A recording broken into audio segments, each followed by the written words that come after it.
Okay, so my name is Erin Berry, and I'm going to be presenting on the Columbia, Maryland Archives Digital Curation Manual, Balancing Legacy and Current Standards. So a very brief background of Columbia, Maryland Archives. We are a community archive. Our mission statement is, as well as we are the primary resource on the history of the planning and development of the planned community of Columbia, as well as the life and career of its visionary founder, James Rouse.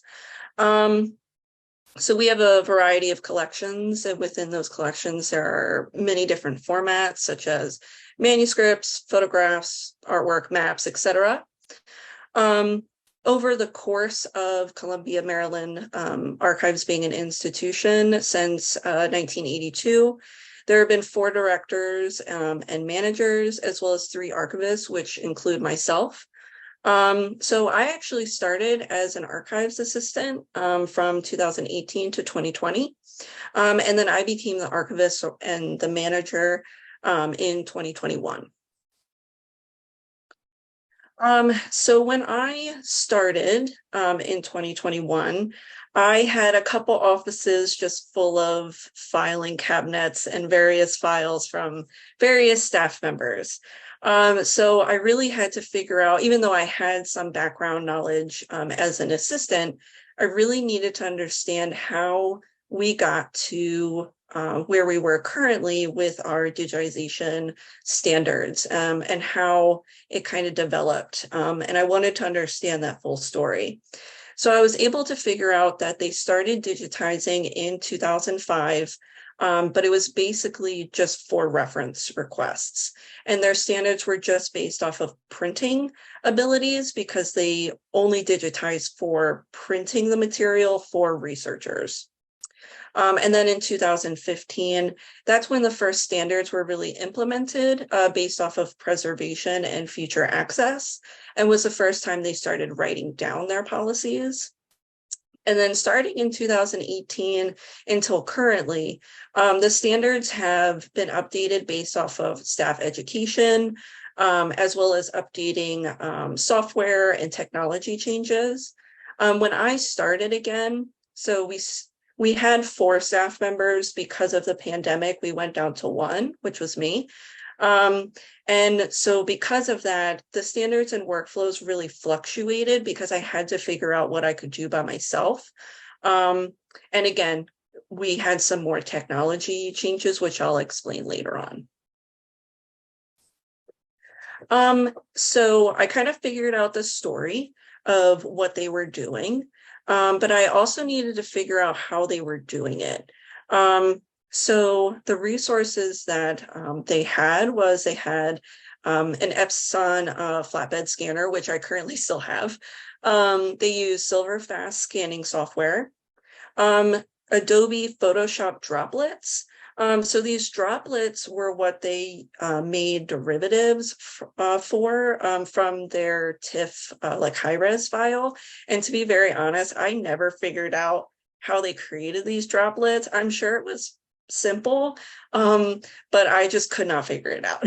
So I knew that I probably couldn't use the droplets moving forward, but again, I'll talk about that later. They use Adobe Bridge for metadata templates and implementing metadata, as well as Ebi Fine Reader they used for OCR. But I figured out that they only use this for very specific formats and very specific projects. So they didn't really use Ebi in like everyday workflows and standards. It was just like very random. Their metadata management software was DB TextWorks. And then sometimes they use Issuu, which is like a social media platform for sharing some of these scans. So these were the resources and technology that they had at their disposal. So from looking at the standards and what they use, this is kind of my insights of the legacy. And I say all of this, I know that the staff did the absolute best that they could with what they had. So this is not in any way saying anything bad about the previous staff. But because of lack of training and training resources for the staff, everything kind of ebbed and flowed, and there weren't really best practices used for a good chunk of time. Also balancing standards between access and preservation versus what the patrons needed. It was really not based off of access and preservation for a long time. It was just based off of reference requests. Also, staff did not write everything down. And what they did write was really for current staff members. It was almost like a list of reminders, not really something that a new staff member could see and then pick up and do the same standards over and over again.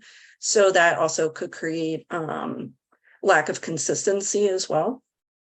And then again, policies and workflows changed based off of technology and software changes, which is also a current trend that I am doing as well. So I understood what happened in the past, and I needed to see what the standards were currently.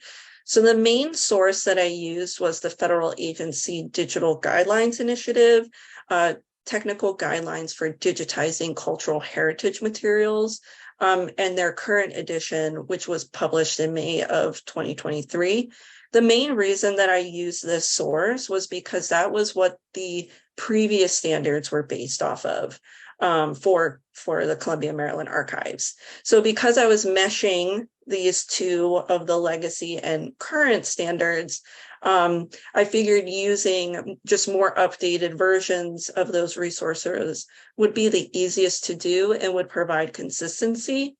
And really what I found was I needed the more updated standards on file and resolution standards based off of format. And I really liked this resource because it was very easy to understand for me. It's very concise. They have like really nice tables. So that also helped as well, just having that information really easily understandable for myself. So I also needed to understand what sort of resources I had now. So I actually was able to get a new computer for the workstation that we use to digitize. And when I got this new computer, I had to decide what software I needed to keep and to use part of my budget to update those software versions, as well as which ones I was going to get rid of. And what, if I did get rid of those software, like what workflows could change and what workflows could adapt to new software, as well as what did I actually have the time and ability to teach myself? Because again, for a while there, I was the only person. Now I do have an absolutely wonderful staff member. But again, we would have to teach ourselves how to do that and what was our ability to do that. So I mainly have Adobe products now. So Acrobat, Bridge, and Photoshop. And then the scanning products are very the same that we used in the past, but they're just more updated. So I'm using Silverfast version 9, and then I still have the Epson flatbed scanner. And then what I found with these products was Adobe Bridge is actually very wonderful.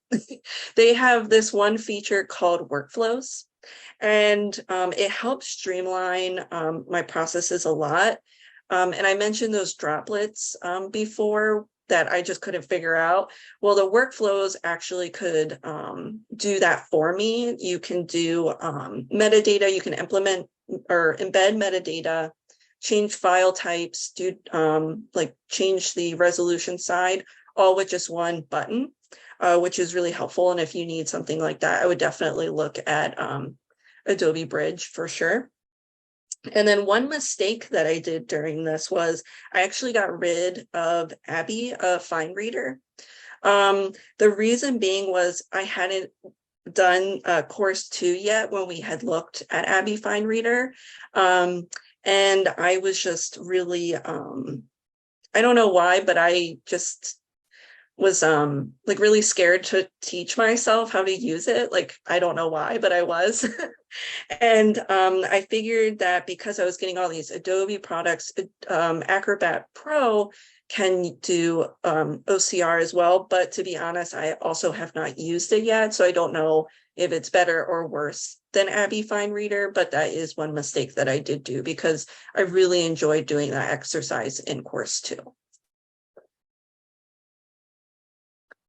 Okay, so finally I had to balance both the legacy and current standards. And the reason why I had to do this was because it's just so unrealistic to change everything.